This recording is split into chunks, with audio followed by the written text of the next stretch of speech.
Buenos días.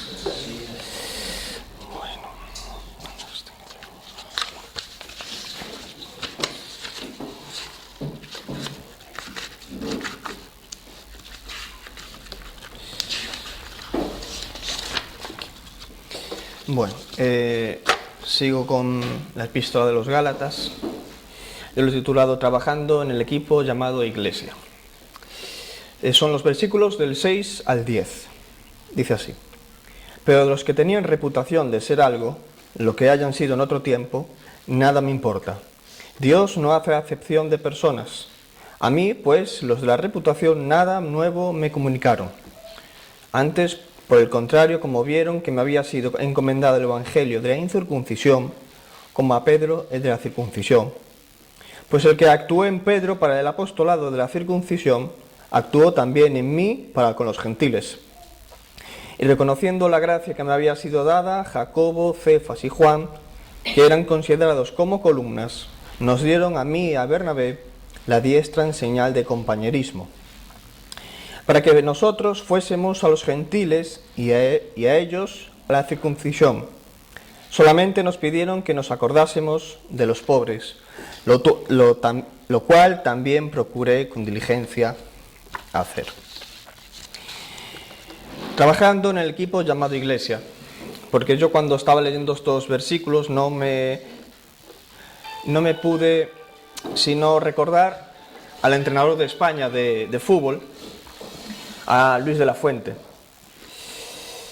Y me recordó un refrán que había que decía: más vale malo conocido que bueno por conocer. Y Pablo también me recordó que estaba haciendo esa segunda parte del refrán, porque muchos de nosotros, muchos españoles, al entrenador Luis de la Fuente, cuando empezó, no lo teníamos muy alta estima. Era un entrenador desconocido, que no se sabía dónde había entrenado. Y en cambio Luis Enrique pues había entrenado al Barcelona, a la Roma y a muchos equipos. Y aunque Luis Enrique hacía jugar mal a la selección, muchos estaban a favor de que siguiera Luis Enrique y que no entrara Luis de la Fuente, que no sabíamos si era un tuercebotas o era un gran entrenador. Pues, ¿qué pasó? Que Luis de la Fuente ganó una Nations League con España y recientemente la 4ª Eurocopa.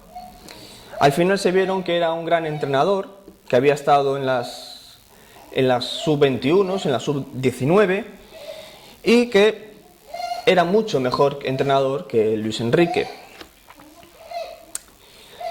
Pues es también como les pasaba a los judaizantes. Los españoles no querían a Luis de la Fuente porque era desconocido, y los judaizantes veían a Pablo igualmente como un desconocido. Los veían como apóstoles, entrenadores de segunda división. Ellos preferían tener a las columnas de Jerusalén, a Pedro, que eran los reconocidos, aunque fueran buenos, y no querían a Luis de la Fuente ni a Pablos. ¿No nos suena de algo el desacreditar a una persona simplemente porque no la conocemos? O también, como pasaba en muchas maneras, se desprestigiaba a Luis de la Fuente o se desprestigiaba a Pablo porque se quería reconocer todavía más el mérito que tenían los otros. Es como aquellos dos que están estudiando dos materias diferentes, letras y ciencias, y uno está intentando desprestigiar a otro, cuando las dos son importantes. La rivalidad siempre está perjudicando la relación y crea un ambiente tenso. Y Pablo no critica ni cuestiona el estatus personal de ninguno de los apóstoles, sino que critica que estén reconociendo a los apóstoles para que nosotros, Pablo, sea estimado en muy poca estima. Y esto nos da a pensar que Dios no hace acepción de personas, porque la posición, las circunstancias externas de un creyente, la posición que implica en una iglesia, no vale para nada delante de Dios. y tampoco valía para Pablo. En el griego, la expresión que se utilizaba era para dar un favoritismo a una persona. Y en el Nuevo Testamento se usa para hacer referencia a que Dios no es partidista y no hace acepción de personas. Fijaros, Dios es tan poco partidista, es nada partidista, que no incluyó a sus hermanos o a su madre en una posición alta frente a otras personas. Fijaros lo que dice Mateo: porque todo aquel que hace la voluntad de mi Padre, que está en los cielos, ese es mi hermano y mi hermana. El Evangelio es libre para cualquier persona, sin importar su condición, y no hay ningún favoritismo para alguien que sea su hijo. Fijaros, Israel fue el escogido de Dios. No fue el favorito, fue el escogido. Israel simplemente fue el canal escogido de donde provenía la salvación del mundo. Una salvación que nunca fue exclusiva de los judíos. Otra vez en la Biblia lo vemos, y en verdad os digo que muchas viudas había en Israel en los días de Elías, cuando el cielo fue cerrado por 3 años y 6 meses, y hubo una gran hambre en toda la tierra, pero a ninguna de ellas fue enviado Elías, sino a una mujer viuda en Sarepta de Sidón.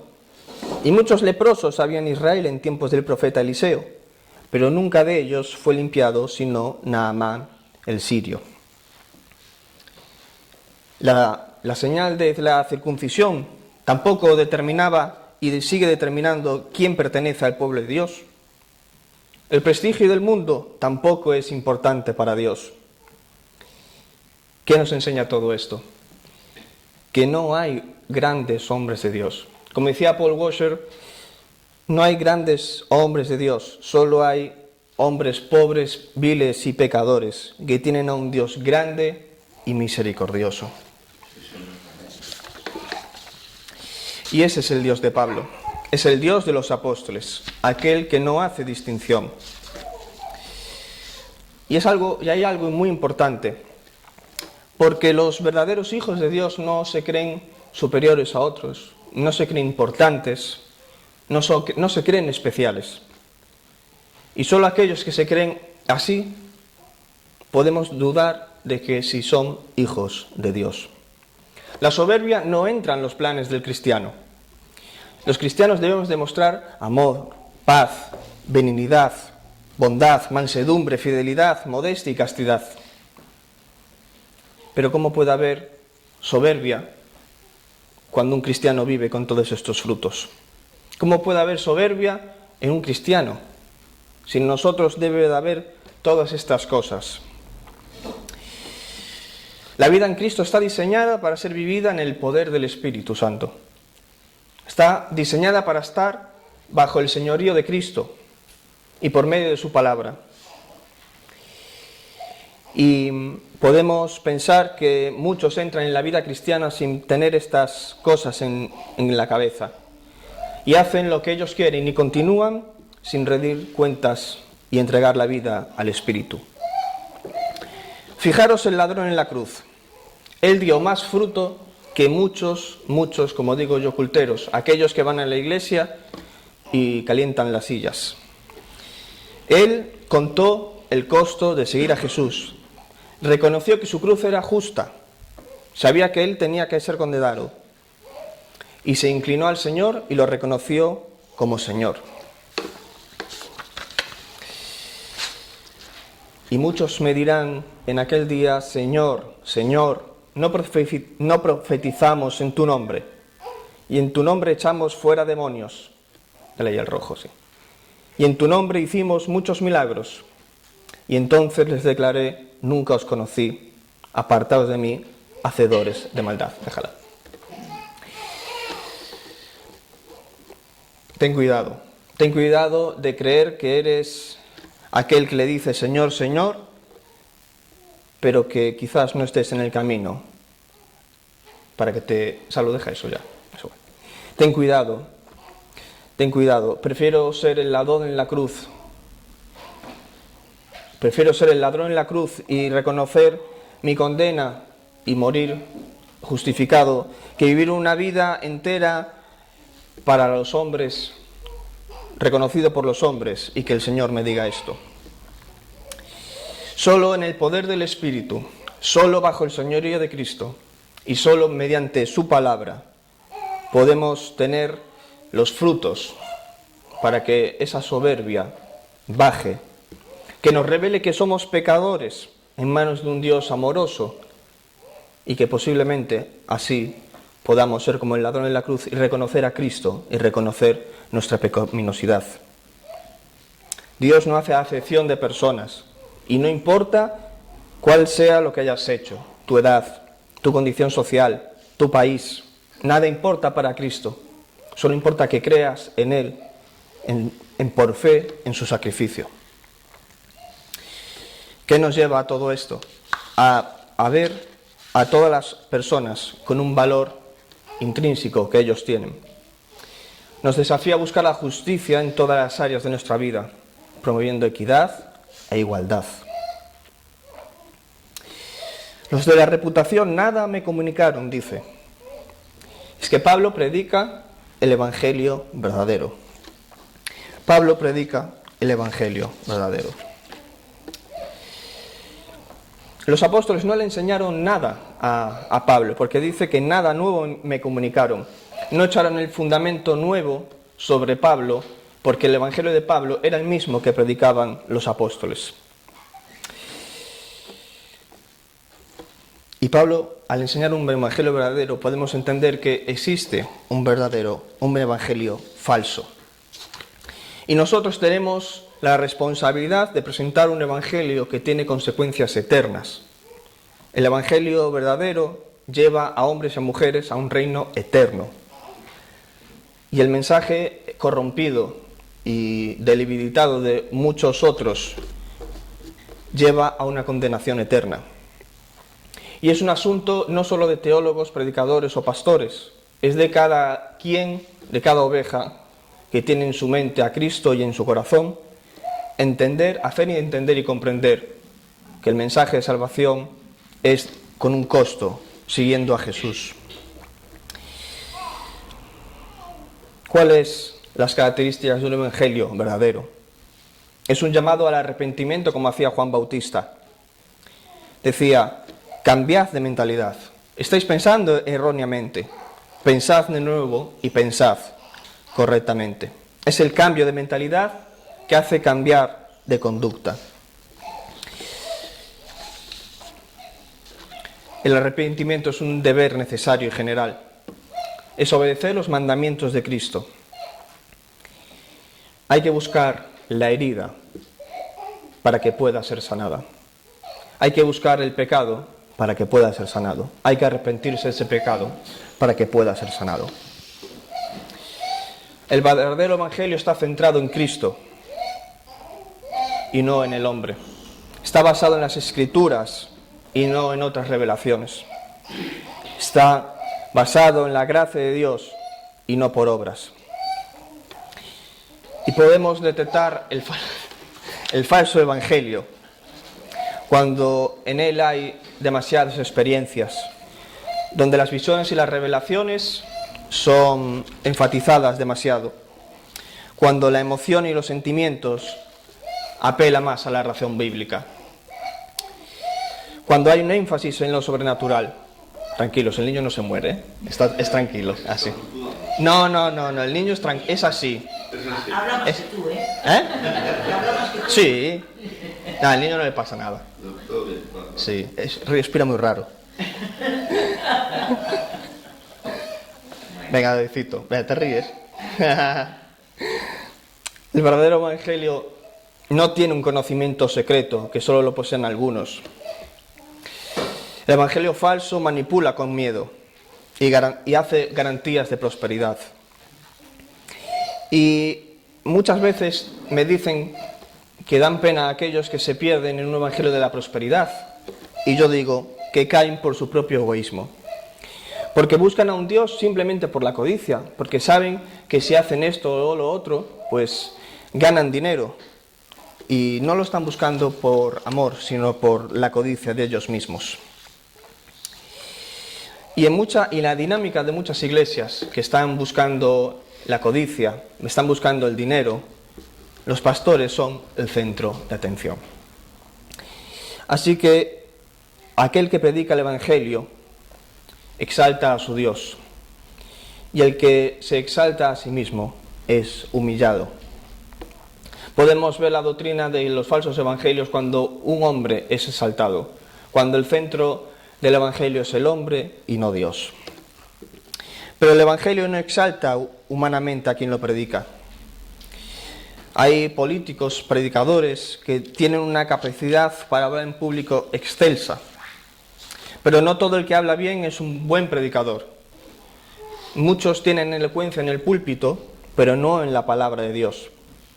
Si los predicadores quieren vivir y ser buenos, bíblicamente hablando, y quieren hablar con autoridad, tienen que estar llenos del Espíritu Santo.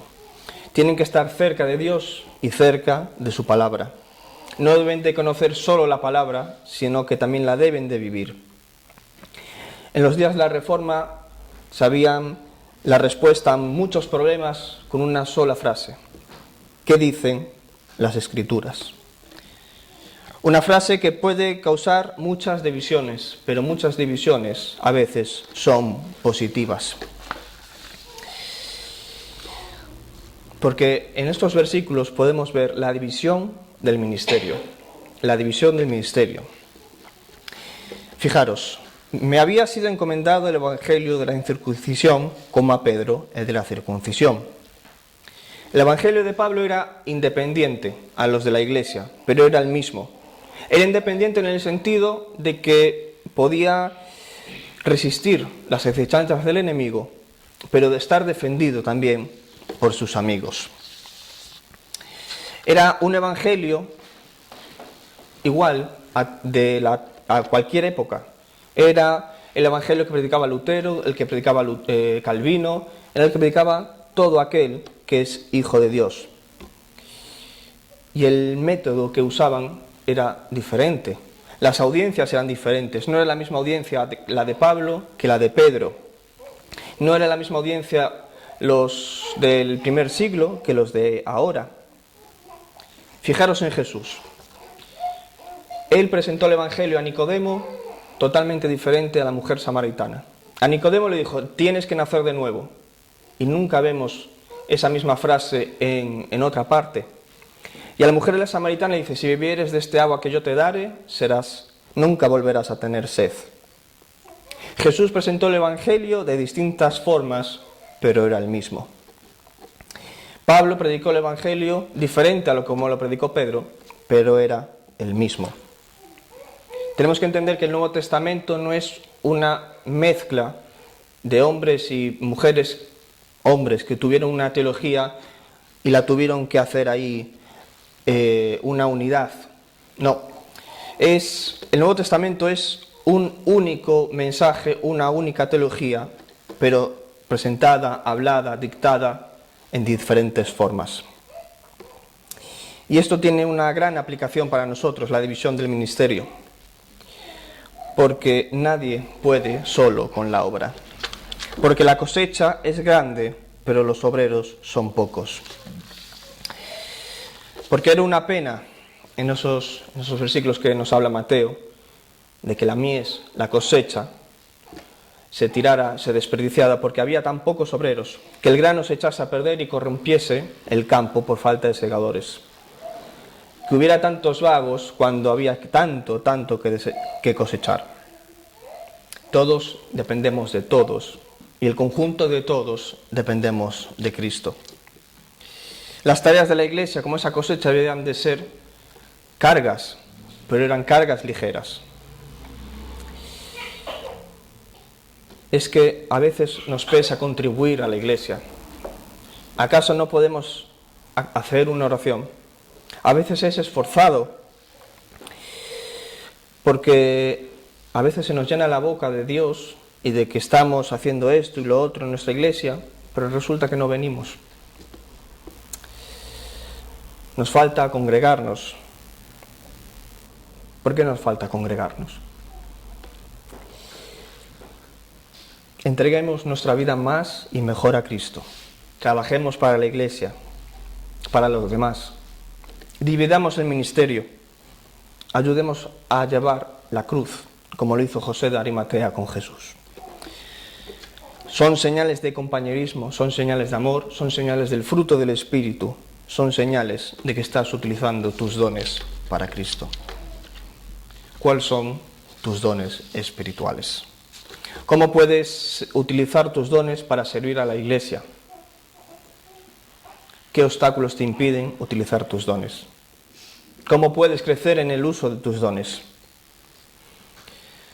Oremos para que cada uno crezca y conforme a la Iglesia de Cristo, que siga trayendo manos para su labor, para la Iglesia del Olivo en especial. Oremos por nuestros hermanos que trabajan y para otros que ayuden a trabajar a través de sus dones. Es algo muy importante dividir el ministerio. Y finalmente dice en el versículo 10, solamente nos pidieron que nos acordásemos de los pobres, lo cual también procuré con diligencia hacer. Los frutos del Espíritu. Los frutos del Espíritu, hermanos, acordarse de los pobres, porque eso también muestra que todos los cristianos, independientemente de sus roles, tienen un propósito común: servir a los demás. Porque el que tiene bienes de este mundo y ve a su hermano tener necesidad y cierra contra él su corazón, ¿cómo mora el amor de Dios en él? ¿Ayudamos a los pobres o solo tenemos un velo de religiosidad? Y no hablo de dar dinero a todo aquel vagabundo que veamos, sino velar por las necesidades de nuestros hermanos, velar por aquellos que lo necesitan. Lo hacemos. Tenemos mucho que aprender de estos ricos versículos, dividir el ministerio, ayudarnos los unos a los otros y predicar el verdadero evangelio, porque nosotros hemos aprendido verdaderamente quién es Dios y cómo es su evangelio verdadero. Sin más, Iglesia, os dejo con esta reflexión. Amén.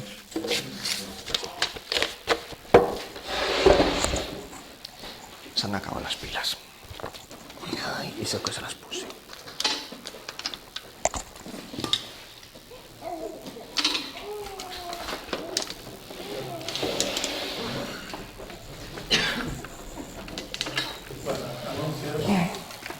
Fueron de cumpleaños esta semana Bello, su marido José y también